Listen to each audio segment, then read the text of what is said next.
पूरी दुनिया उद्वेग में चल रही है। ध्यान दीजिए, there is always a pre impression. हम जो कर रहे हैं उसके पीछे हमारे ऊपर एक पुराना इंप्रेशन है, उद्विग्न है। ऑफिस पहुंचे, काम कम हुआ था, सर ने बड़ी जोर से डांट लगाई, तो क्या बोलेगा? Yes sir. और क्या बोलेगा? Yes sir. काम चोर कहीं का? Yes sir. इससे ज्यादा बोलेगा तो फिर क्या होगा तुम्हें भी पता है। घर वापस आया, पत्नी ने दरवाजा खोला, बोले चाय पियोगे? तो खून पी लो मेरा मारे। पत्नी बोली पता नहीं इसको क्या हुआ। चाय बनाने के इधर आगे बेटी, बच्चा खेल रहे थे, उठा के छोरा के गाल में एक थप्पड़ छोरा में दिया पत्नी ने, एक छोरी में दिया। बोले अभी तो मैया गोदी में बैठा के कपोल पे चुम्बन ले गई, तो मेरी चंदा तो मेरे तारे और गाल पे थप्पड़ मारती है। हमें नहीं समझ में आया। बच्चा को आगे गुस्सा, उन्होंने उठा के गुड़िया की गर्दन तोड़ दी, टेडी बियर फाड़ के फेंक दिया हमारे। अब बेचारे वो आगे क्या करते, वो तो वैसे ही जड़ थे। हम कहीं से अतृप्त होकर आते हैं और किसी पर उसे निकाल देते हैं।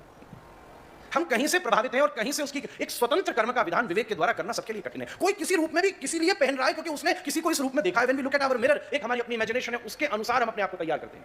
ये जो प्री इंप्रेशंस और कंडीशनिंग है, हमारी प्री कंडीशनिंग हमें वास्तविक अनुभव से मुक्त करती है, करने नहीं देती महाराज।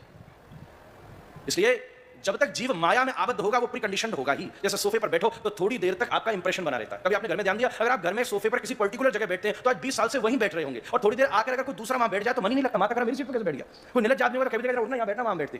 भाई एक सही सोफा है, फिर भी आदमी का इतना अभ्यास हो गया